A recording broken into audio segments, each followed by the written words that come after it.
J'ai passé 5 ans à m'occuper de mon père après que ma mère et ma sœur m'ont promis la maison. Après son décès, j'ai découvert qu'elle l'avait donnée à ma sœur dans mon dos.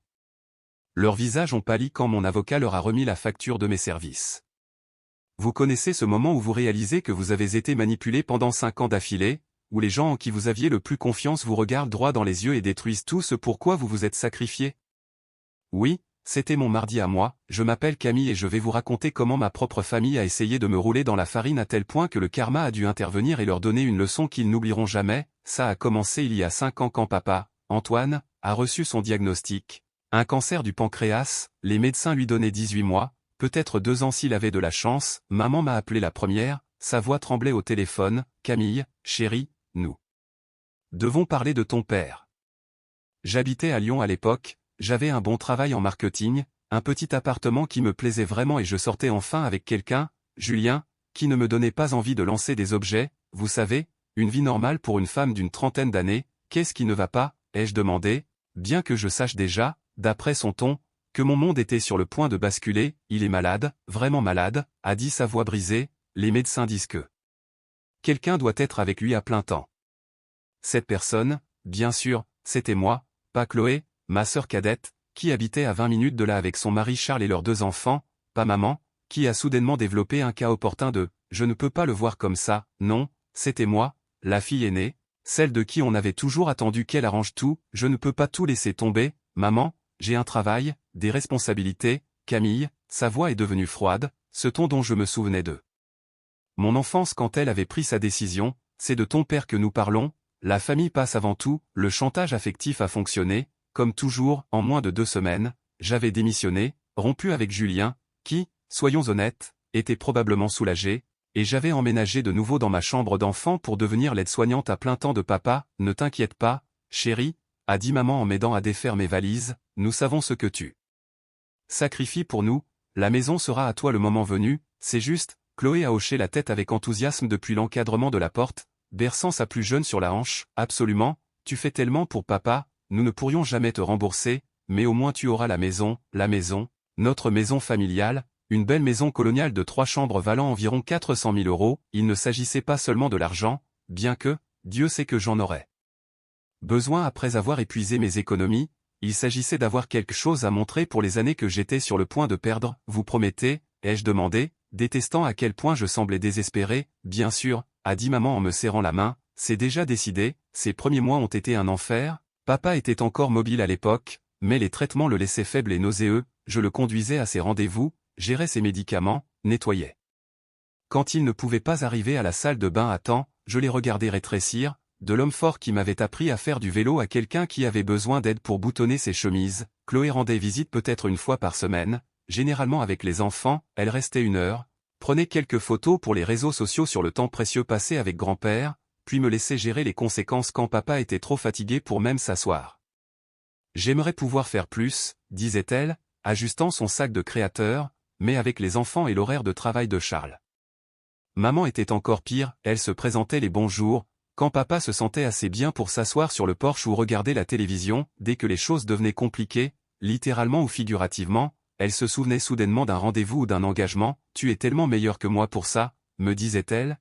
Il a besoin de toi. L'isolement était écrasant. Mes amis à Lyon ont arrêté d'appeler après quelques mois. Mon compte d'épargne a diminué à mesure que je payais les compléments de papa, les aliments spéciaux et les innombrables petites choses que l'assurance ne couvrait pas. J'ai vieilli de 5 ans au cours des 12 premiers mois seulement, mais je me suis accroché à cette promesse, la maison, ma récompense pour avoir tout sacrifié. C'est pendant la 3e année de traitement de papa, l'un de ces rares bons jours, qu'il m'a pris la main avec une force surprenante. Camille, a-t-il murmuré, ses yeux plus concentrés qu'il ne l'avait été depuis des semaines, j'ai besoin de réparer ça. Ce que tu as fait pour moi, ce n'est pas juste ce qu'il te demande. Papa, ne t'inquiète pas pour. Non, sa poigne s'est resserrée. J'ai besoin de réparer ça avant qu'il ne soit trop tard. Il a lutté pour s'asseoir, tendant la main vers le tiroir de sa table de chevet. Ses mains tremblaient lorsqu'il a sorti un dossier jaune que je n'avais jamais vu auparavant. Qu'est-ce que c'est, ai-je demandé. Il a regardé vers la porte, puis de nouveau vers moi, sa voix à peine audible. Une assurance pour toi, c'est là que j'ai trouvé les papiers qui allaient tout changer. J'aurais dû me douter que quelque chose se tramait quand Chloé a commencé à rendre visite plus souvent, pas pour aider papa, remarquez, mais pour avoir ces conversations à voix basse avec maman dans la cuisine pendant que j'étais occupé à lui donner ses médicaments ou à l'aider à aller aux toilettes. La première fois que je les ai surprises en train de chuchoter, elles se sont tues dès que je suis entré, on parlait juste de la liste d'épicerie, a dit maman en pliant un morceau de papier et en le fourrant dans son sac. Je dois prendre quelque chose, ai-je demandé. Non, non, Chloé s'en occupe, bien sûr. Chloé, qui n'avait pas acheté d'épicerie pour cette maison depuis 3 ans, s'en occupait soudainement. Les conversations sont devenues plus fréquentes. Chloé se présentait vers l'heure du dîner. Quand papa faisait généralement la sieste, et elle et maman disparaissaient dans le salon, j'entendais des fragments à travers les murs fins, pas juste pour Charles et les enfants, elle a la chambre et le couvert gratuit, pense à l'avenir de Chloé. Un soir, je rentrais de la pharmacie quand j'ai vu la voiture de Charles dans l'allée, à travers la fenêtre de la cuisine. Je pouvais les voir tous les trois, maman, Chloé et Charles, assis autour de la table avec des papiers étalés devant eux. Je suis entré par la porte arrière et ils se sont dépêchés de tout couvrir, comme des adolescents cachant de la pornographie, aux Camille. Chloé a sursauté, le visage rouge. On parlait juste. Charles nous montrait des trucs d'assurance pour son travail. Charles a hoché la tête avec trop d'enthousiasme. Oui, des trucs ennuyeux de planification financière. Tu sais comment c'est? J'ai regardé les papiers qu'ils essayaient encore de mélanger. L'un portait le nom de papa en haut, en lettres grasses. C'est quelque chose pour les soins de papa, ai-je demandé. Non, a dit maman rapidement, juste de vieux documents dont Charles avait besoin pour référence.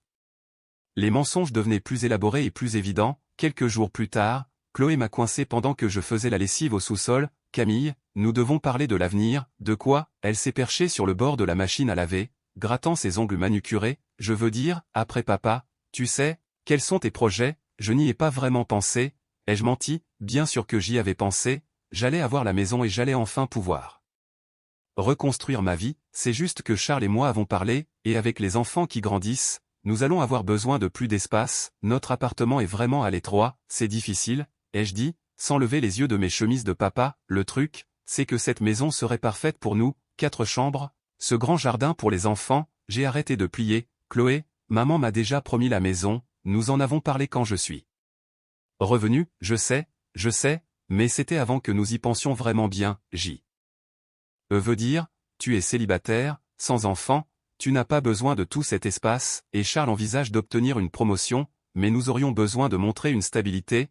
Tu sais, avoir une maison aiderait vraiment. Alors vous voulez que je renonce juste à la seule chose qu'on m'a promise pour 5 ans de soins? Ce n'est pas renoncer, nous trouverions une solution. Peut-être que tu pourrais rester dans la chambre d'amis, aider avec les enfants. Je l'ai fixé. Tu veux que je devienne ta babysitter vivante après avoir passé 5 ans comme l'infirmière de papa? Ce n'est pas ce que je voulais dire. Alors qu'est-ce que tu voulais dire? Chloé, elle a glissé de la machine à laver, sa voix prenant ce ton plaintif qu'elle prenait toujours quand elle n'obtenait pas ce qu'elle voulait. Je pense juste que tu es égoïste. Cette famille a besoin de rester unie et Charles et moi avons de vraies responsabilités, des enfants à qui penser, et je n'ai rien à penser. Tu as vécu ici gratuitement pendant des années. Sais-tu combien d'argent tu as économisé? Charles et moi avons lutté pour joindre les deux bouts pendant que tu avais la vie facile.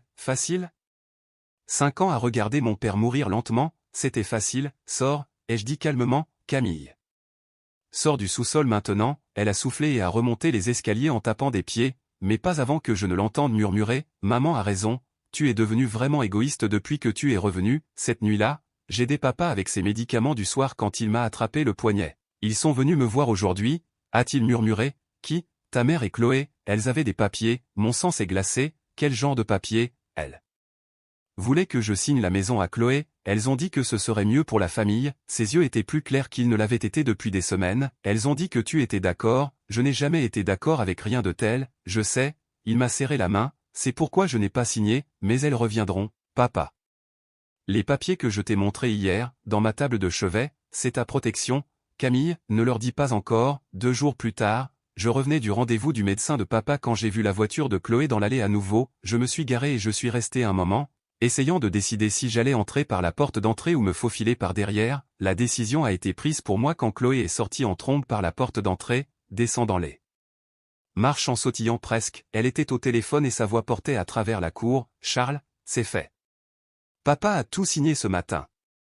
La maison est à nous. Elle m'a vu assise dans ma voiture et a eu la décence d'avoir l'air embarrassé pendant environ 2 secondes avant que son expression ne change pour devenir défiante. Camille, le timing est parfait, nous devons parler. Je suis sorti de la voiture lentement, les mains tremblant de rage. De quoi, Chloé?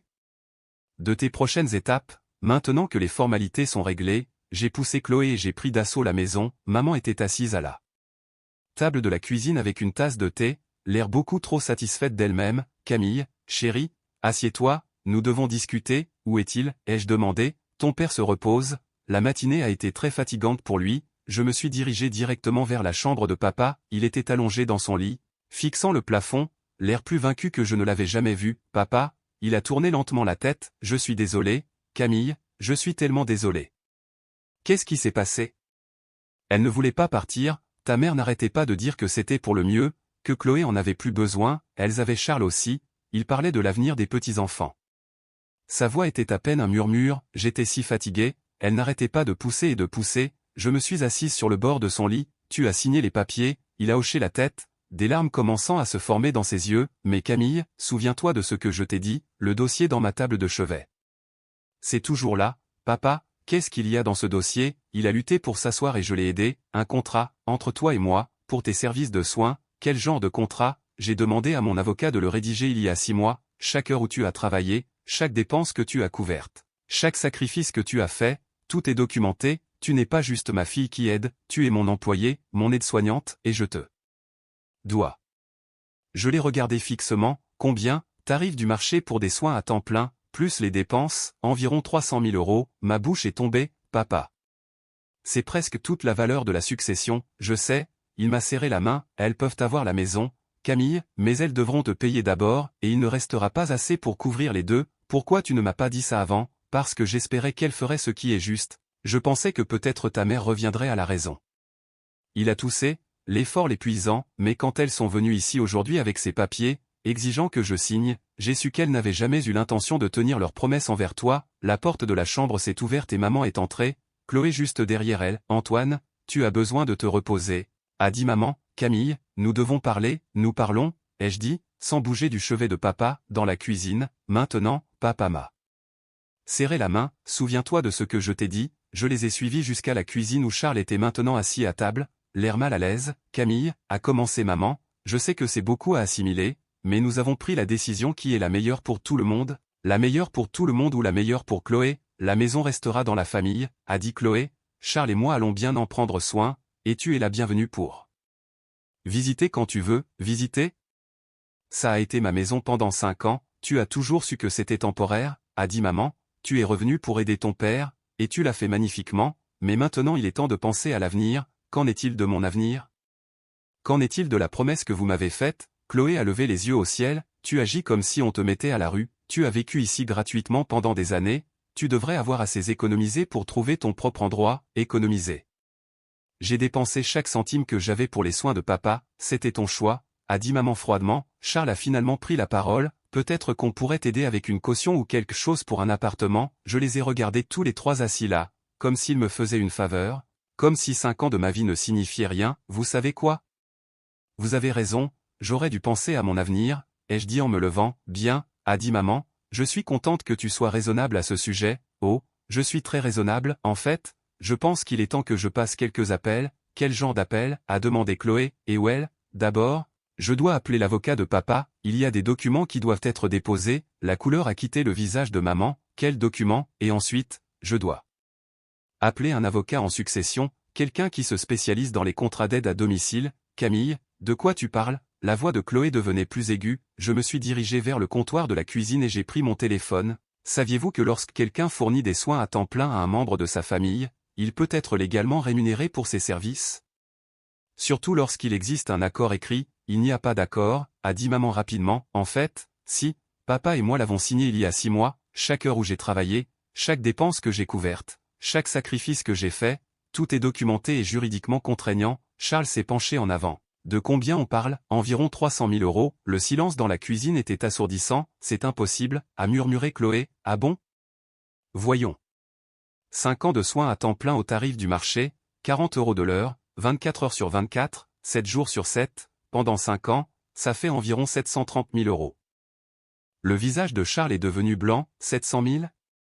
Cependant, le contrat spécifie un tarif réduit de 20 € de l'heure, reconnaissant la relation familiale, plus les dépenses documentées pour les fournitures médicales, les aliments spéciaux, le transport au rendez-vous et les modifications du domicile pour l'accessibilité. Nous n'avons jamais accepté de la payer quoi que ce soit, a crié Chloé, vous n'avez pas eu à le faire, Antoine l'a fait, maître Christine Durand a sorti un autre document, voici sa déclaration signée. Reconnaissant que Camille a sacrifié sa carrière et sa vie personnelle pour lui fournir des soins et qu'elle devrait être rémunérée en conséquence, maman s'est penchée en avant, il n'était pas dans son bon esprit, le cancer, les médicaments. Le contrat a été signé pendant une période où Antoine était pleinement compétent, comme l'a vérifié son médecin, le docteur Leclerc, j'ai les dossiers médicaux juste ici, Chloé s'est mise à pleurer, mais nous avons besoin de cette maison. Nous avons des enfants. Nous sommes de nouveau enceintes, ce n'est pas l'affaire de la succession, a dit maître Christine Durand de manière factuelle, la loi est claire, toutes les dettes doivent être réglées avant que les actifs puissent être distribués, alors qu'est-ce que cela signifie, a demandé Charles tranquillement, cela signifie que la maison ne peut pas être transférée à Chloé tant que la réclamation de Camille n'est pas payée en totalité, la valeur totale de la succession, la succession du bois, est d'environ 450 000 €, après les frais funéraires et autres dettes, il reste environ 400 000 €, mais c'est à peine suffisant pour couvrir sa réclamation ridicule, a hurlé Chloé, en fait, ce n'est pas suffisant, la réclamation est de 312 000 €. Mais il y a aussi les impôts sur la succession, les frais juridiques et les coûts administratifs, après que tout soit réglé, il restera environ 30 000 €, le silence dans la pièce était assourdissant. 30 000 €? A murmuré maman, ce n'est pas suffisant pour une mise de fonds pour un studio. A dit Charles, Chloé s'est tournée vers moi, le visage déformé par la rage, tu as planifié ça. Tu as manipulé papa quand il mourait. Je me suis occupé de lui quand personne d'autre ne le faisait. Tu as vécu ici gratuitement pendant 5 ans. J'ai renoncé à ma carrière, à mes économies, à toute ma vie pendant 5 ans. Les filles, s'il vous plaît, a commencé maman, non. Chloé a frappé la table de la main, elle détruit notre famille pour de l'argent, vous l'avez détruite à l'instant où vous avez décidé de voler la maison derrière mon dos, nous n'avons rien volé.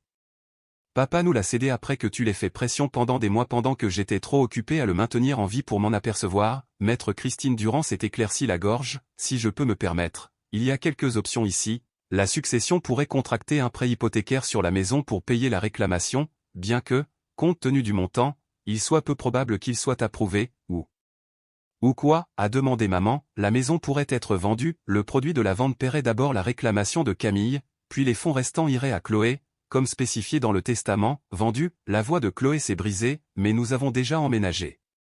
Nos enfants ont choisi leur chambre, vous avez emménagé avant que la succession ne soit réglée, a dit maître Christine Durand, c'était prématuré, Charles s'est mis la tête dans les mains, nous avons renoncé à notre appartement, nous n'avons nulle part où aller, ce n'est pas mon problème, ai-je dit, Chloé s'est tournée vers moi. Comment peux-tu dire ça? Nous sommes de la famille, de la famille? Vous voulez dire comme lorsque vous m'avez promis la maison pendant 5 ans, puis l'avez cédée dès que papa était assez faible pour être manipulé, nous n'avons manipulé personne, vraiment? Parce que j'ai des messages textes. J'ai sorti mon téléphone, en voici un de toi à Charles, papa passe une mauvaise journée, moment parfait pour le faire signer, et un autre, Camille est à la pharmacie, viens maintenant avec les papiers, le visage de Chloé est devenu pâle, comment as-tu eu ça? Charles me les a accidentellement envoyés à moi au lieu de toi, mauvais contact, Charles avait l'air de vouloir disparaître sous le plancher, il y en a plus, ai-je continué, messages vocaux, email, même un enregistrement de toi disant à maman que j'étais trop stupide pour savoir ce qui se passait, tu nous as enregistrés, le babyphone de papa capte les conversations de la cuisine, c'est incroyable ce que les gens disent quand ils pensent que personne n'écoute, maman a finalement parlé, sa voix glaciale, Camille, si tu vas jusqu'au bout, il ne te restera rien, pas de famille, pas de maison, personne qui tienne à toi, je n'ai déjà rien, maman, tu t'en es assurée, maître Christine Durand a réorganisé ses papiers, j'ai besoin d'une décision, voulez-vous poursuivre la réclamation, j'ai regardé Chloé, toujours en larmes, Charles fixant ses mains, maman me fixant comme si j'étais sa pire ennemie, déposez-le, ai-je dit à maître Christine Durand, Camille, s'il vous plaît. A commencé Chloé, déposez-le aujourd'hui, alors que nous quittions le bureau, Chloé m'a attrapé le bras sur le parking, je me battrai. Je prouverai que tu as contraint papa, que tu as profité d'un vieil homme malade, j'ai libéré mon bras, bonne chance avec ça, je le pense. Je vais te traîner en justice. Exposer ce que tu es vraiment.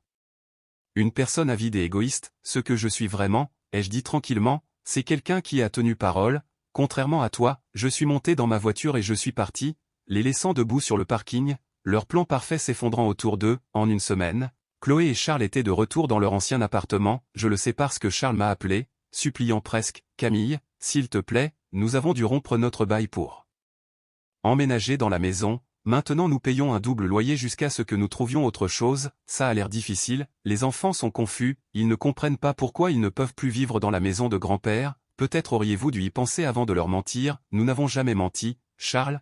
J'ai des enregistrements, voulez-vous que je les fasse écouter à vos enfants? Il a raccroché, le réseau de ragot familial s'est mis en route, tante Claire a appelé la première, Camille, chérie, j'ai entendu dire qu'il y avait des problèmes avec la succession de ton père, rien que je ne puisse gérer. Tante Claire, eh bien, ta cousine Élodie a mentionné que Chloé disait aux gens que tu essayais de voler la maison à ses enfants, est-ce ce qu'elle dit? Elle dit aussi que tu as manipulé ton père quand il mourait, que tu as profité de sa maladie, j'ai ri, mais c'était un rire amer, tante Claire. Chloé a-t-elle jamais rendu visite à papa quand il était malade, et où elle? Je suis sûre qu'elle. Une fois par semaine? Pendant 1 heure? Généralement avec les enfants, pour pouvoir prendre des photos pour Facebook, oh. A-t-elle jamais changé ses draps quand il a eu un accident? L'a-t-elle nourri quand il était trop faible pour tenir une cuillère? Est-elle restée avec lui pendant les traitements de chimio? Silence, j'ai fait tout ça pendant 5 ans, pendant que Chloé postait sur la fille dévouée qu'elle était, je n'avais aucune idée, la plupart des gens n'en ont pas, mais maintenant vous en avez, à la fin de la semaine, la famille s'était divisée en camps, oncle Michel et tante Claire étaient de mon côté, ma cousine Élodie était dans l'équipe de Chloé, tante Isabelle restait neutre, ce qui signifiait qu'elle pensait que j'avais raison mais ne voulait pas faire face à la colère de maman, pendant ce temps, avait déclaré la guerre, elle s'est présentée à la maison le vendredi après-midi alors que je rangeais les livres de papa, je veux que tu partes aujourd'hui, la succession n'est pas réglée. Je suis toujours l'aide-soignante attitrée, tu n'es plus aide-soignante, ton père est mort, mais ses affaires ne sont pas réglées, tant qu'elles ne le sont pas, j'ai le droit légal de rester dans la maison, elle s'est dirigée vers la bibliothèque et a commencé à sortir des albums photos, ce sont des photos de famille, elles appartiennent à la famille, je suis de la famille, non, elle s'est tournée vers moi, les yeux froids, tu as cessé d'être de la famille le jour où tu as décidé de détruire l'avenir de Chloé,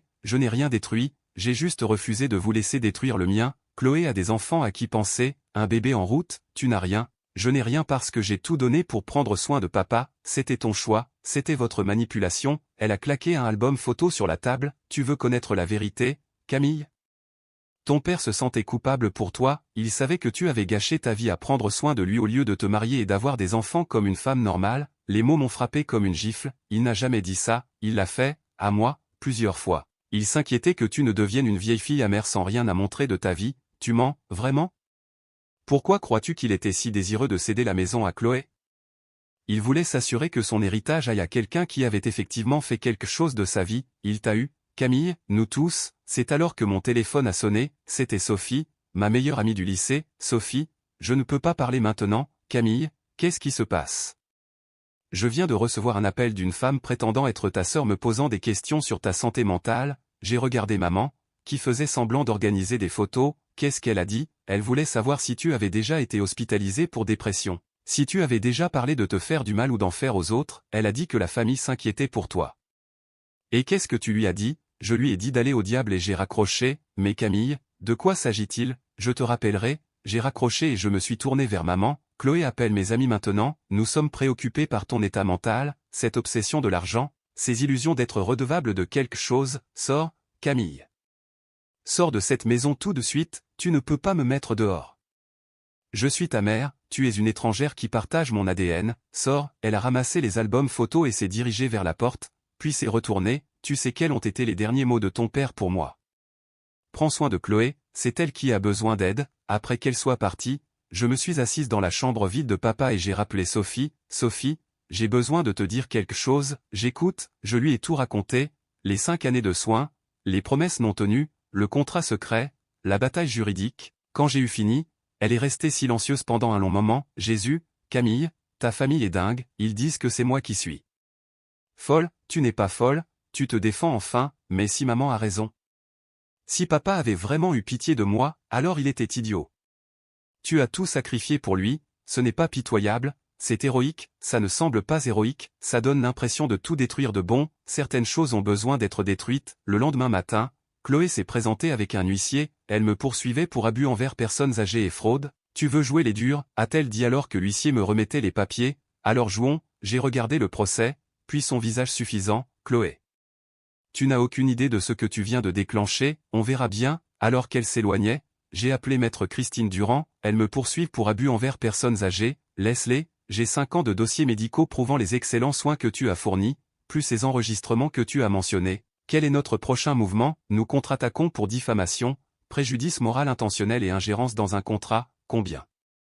Commençons par un demi-million et voyons si ça leur plaît. Le palais de justice était plein le jour de l'audience. Chloé avait apparemment dit à tout le monde dans la famille qu'elle allait enfin m'exposer comme le monstre qui avait volé l'héritage de ses enfants. Elle est entrée vêtue d'une robe noire, comme si elle assistait à un autre enterrement. Charles à ses côtés dans un costume mal ajusté, maman était assise au premier rang, les bras croisés, l'air prête à témoigner que j'étais le diable incarné. Je me suis assise avec maître Christine Durand à la table du demandeur, portant la seule tenue professionnelle que j'avais encore de mon ancienne vie. Mes mains tremblaient, mais ma voix était ferme quand le juge a demandé si j'étais prête à procéder. « Oui, votre honneur. » L'avocat de Chloé a commencé. Il a dressé le portrait d'une fille manipulatrice qui avait isolé son père mourant et l'avait contraint à signer des documents qu'il ne comprenait pas. « Votre honneur, la défendresse a profité d'Antoine Dubois pendant ses moments les plus vulnérables, elle l'a coupé de sa famille, a contrôlé ses médicaments et a utilisé sa maladie pour extorquer une somme déraisonnable à sa succession. » Puis Chloé a pris la barre. « Mon père était un homme doux, » a-t-elle dit en s'épongeant les yeux avec un mouchoir.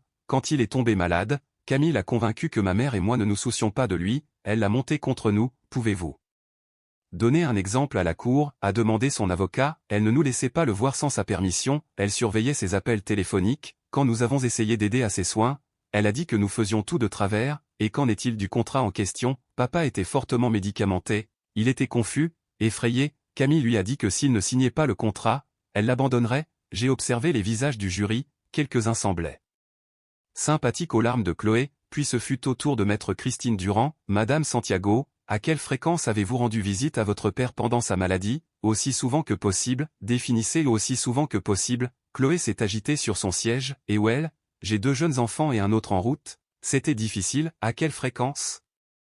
1 fois par semaine? 2 fois par semaine, peut-être 1 fois par semaine. Pendant combien de temps? Généralement 1 heure ou 2. Maître Christine Durand a sorti un calendrier. Selon ce registre de visite que votre père tenait, vous l'avez visité 37 fois en 5 ans, c'est moins d'1 fois par mois. Il tenait un registre de visite?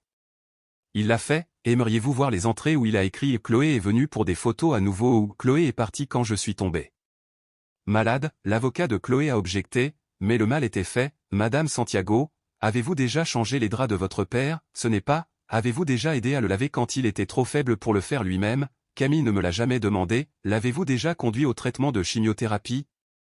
J'avais les enfants. Êtes-vous déjà resté avec lui pendant la nuit quand il souffrait et ne pouvait pas dormir? » Chloé pleurait maintenant, mais ce n'était plus des larmes de sympathie, c'était des larmes de colère et de frustration. « J'ai fait ce que j'ai pu, ce que vous avez pu, c'est visiter 1 fois par mois pendant 1 heure pendant que votre sœur a renoncé à 5 ans de sa vie. » Puis maître Christine Durand a diffusé les enregistrements. La voix de Chloé a rempli la salle d'audience. « Papa passe une mauvaise journée, moment parfait pour le faire signer. » Et un autre, « Camille est trop stupide pour savoir ce qui se passe. Nous aurons la maison transférée avant qu'elle ne s'en rende compte. » Les expressions du jury ont changé, je pouvais les voir assembler les pièces. Maman a pris la barre ensuite, essayant de sauver le cas de Chloé. Camille a toujours été jalouse de Chloé. Chloé s'est mariée, a eu des enfants, a construit une vraie vie. Camille n'a jamais pu. Alors vous dites que la défendresse était motivée par la jalousie? Oui, elle a vu une opportunité de punir Chloé pour avoir réussi. Maître Christine Durand s'est levée pour le contre-interrogatoire. Madame Dubois, qui a demandé à Camille de revenir à la maison pour prendre soin de son père? Et well, nous en avons tous discuté. Qui a passé l'appel lui demandant de quitter son travail et de revenir? La mâchoire de maman s'est serrée. Je l'ai fait. Et qu'est-ce que vous lui avez promis en retour? Rien de spécifique. Maître Christine Durand a sorti un document. C'est un message texte que vous avez envoyé à Camille il y a 3 ans. Voudriez-vous le lire à voix haute? Maman a pris le papier à contre-cœur. Ne t'inquiète pas pour l'argent que tu dépenses pour les soins de papa. La maison sera à toi quand ce sera fini. C'est le moins que nous puissions faire. Cela ressemble-t-il à rien de spécifique pour vous? J'essayais juste de la réconforter, en lui mentant. Objection retenue. Mais encore une fois, le jury a entendu ce qu'il avait besoin d'entendre. Le coup final est venu lorsque maître Christine Durand a appelé le docteur Leclerc, l'oncologue de papa. Docteur, selon votre opinion professionnelle, Antoine Dubois était-il mentalement compétent lorsqu'il a signé le contrat d'aide à domicile? Absolument, sa fonction cognitive était excellente, il était très clair sur ses souhaits et très reconnaissant des soins de sa fille. A-t-il jamais exprimé des préoccupations concernant le contrat? Le contraire, il m'a dit qu'il se sentait coupable d'avoir mis si longtemps à formaliser l'arrangement. Il a dit que Camille avait tout sacrifié pour lui et méritait d'être rémunérée. Lorsque le médecin est descendu, le cas de Chloé était terminé, le juge a délibéré pendant moins d'une heure. Dans l'affaire Succession Dubois, je statue en faveur de la demanderesse, le contrat d'aide à domicile est valide et exécutoire, les allégations d'abus envers personnes âgées et de fraude de la défenderesse sont sans fondement et semblent avoir un caractère de représailles. Chloé s'est effondrée. Dans sa chaise en sanglotant, Charles a mis son bras autour d'elle, mais il semblait soulagé que ce soit enfin terminé. De plus, a poursuivi le juge, j'accorde à la demanderesse 50 000 € supplémentaires en frais juridiques et dommages-intérêts pour le procès fut-il intenté contre elle. Maman s'est levée et est sortie sans me regarder. Chloé a dû être aidée à quitter la salle d'audience par Charles et son avocat. Alors que je rassemblais mes papiers, j'ai entendu la voix de Chloé. Dans le couloir, aiguë et désespérée, ce n'est pas fini. Je ferai appel. Je me battrai contre ça jusqu'à. Sa voix s'est éteinte alors que les portes du palais de justice se refermaient derrière elle. Maître Christine Durand m'a serré l'épaule. C'est fini, Camille, tu as gagné, mais en restant là, dans cette salle d'audience vide, la victoire me semblait beaucoup plus solitaire que prévu. La maison a été vendue 3 semaines après la décision du tribunal. J'ai regardé depuis ma voiture alors que la nouvelle famille emménageait, un jeune couple avec un bambin qui courait dans le jardin. Comme si c'était l'endroit le plus magique du monde, il l'avait obtenu pour 20 000 € en dessous du prix demandé parce que Chloé l'avait saccagé avant de partir, fenêtres cassées, trous dans les murs, placards de cuisine arrachés de leur gonds, sa crise finale, mon téléphone a vibré, un message d'un numéro inconnu, j'espère que tu es contente, les enfants dorment sur des matelas gonflables à cause de toi, je l'ai supprimé sans répondre, maître Christine Durand m'a rencontré à la banque pour signer les derniers documents, 362 000 € après les frais juridiques et les frais de justice, plus d'argent que je n'en avais jamais vu de ma vie, et d'une certaine manière, cela ne représentait rien du tout. Que allez-vous faire maintenant? A-t-elle demandé alors que nous sortions. Honnêtement, je ne sais pas, vous pourriez aller n'importe où, faire n'importe quoi. J'ai regardé la banque, puis la rue où j'avais grandi. Oui, je pourrais, cet après-midi. Là, je suis allé au cimetière, la pierre tombale de papa était simple, juste son nom et ses dates. Quelqu'un avait laissé des fleurs, des marguerites fanées qui semblaient être là depuis des semaines. Et well, papa, je l'ai fait. J'ai gardé le contrat, je me suis assise sur l'herbe à côté de sa tombe. Chloé est ruinée. Maman ne me parle plus, et la moitié de la famille pense que je suis un monstre, mais j'ai gagné. Le vent a bruissé dans les arbres et pendant un moment, j'ai presque pu entendre sa voix. Ça en valait la peine. J'étais toujours assise là quand Sophie m'a trouvé. J'ai pensé que tu serais ici, a-t-elle dit en s'asseyant à côté de moi. Comment as-tu su? Parce que je te connais, tu viens toujours ici quand tu as besoin de réfléchir. Nous sommes restés en silence confortable un moment, regardant le soleil se coucher derrière les chênes. Alors, quoi maintenant? A-t-elle demandé. Tout le monde n'arrête pas de me demander ça, parce que nous nous soucions de toi, parce que pour la première fois en 5 ans, tu peux choisir ta propre vie. Je ne me souviens même pas de ce que je voulais avant que tout ça ne commence. Tu voulais voyager, tu te souviens? Tu avais tout ce plan pour voir l'Europe, peut-être enseigner l'anglais à l'étranger. J'avais oublié ce rêve, ça semblait venir d'une autre vie. Tu voulais aussi retourner à l'école, obtenir ta maîtrise. C'était avant que je passe 5 ans hors du marché du travail. Tu as 34 ans, pas 94, tu as le temps. Mon téléphone a sonné, le numéro de Chloé à nouveau. J'ai laissé le répondeur prendre, puis je l'ai écouté sur haut-parleur. Camille, s'il te plaît. Charles a perdu son travail à cause de toutes les dates d'audience. Nous sommes en retard sur le loyer. Les enfants ne comprennent pas pourquoi nous ne pouvons pas nous permettre d'acheter de l'épicerie. Je t'en supplie. J'ai supprimé le message. Elle a appelé 12 fois aujourd'hui. Ai-je dit à Sophie, qu'est-ce qu'elle veut? De l'argent? Elle veut que je lui donne une partie du règlement. Vas-tu le faire? J'y ai réfléchi. Aux enfants de Chloé qui n'avaient rien demandé de tout ça, à Charles qui avait juste essayé de rendre sa femme heureuse, aux 5 années que j'avais perdues, aux promesses qui avaient été brisées, à la famille qui avait été détruite. Non, est-ce que ça fait de moi une personne horrible? Ça fait de toi quelqu'un qui a enfin appris à se valoriser. Nous sommes allés dîner dans ce petit restaurant italien du centre-ville où nous allions au lycée, autour des pâtes et du vin. Sophie m'a parlé de son travail, de son petit ami, de sa vie normale avec des problèmes normaux. Ça m'a manqué, ai-je dit, avoir une conversation qui ne parlait pas de médicaments ou de rendez-vous chez le médecin ou si quelqu'un mangeait assez. Tu peux avoir ça tous les jours maintenant. Est-ce que je peux?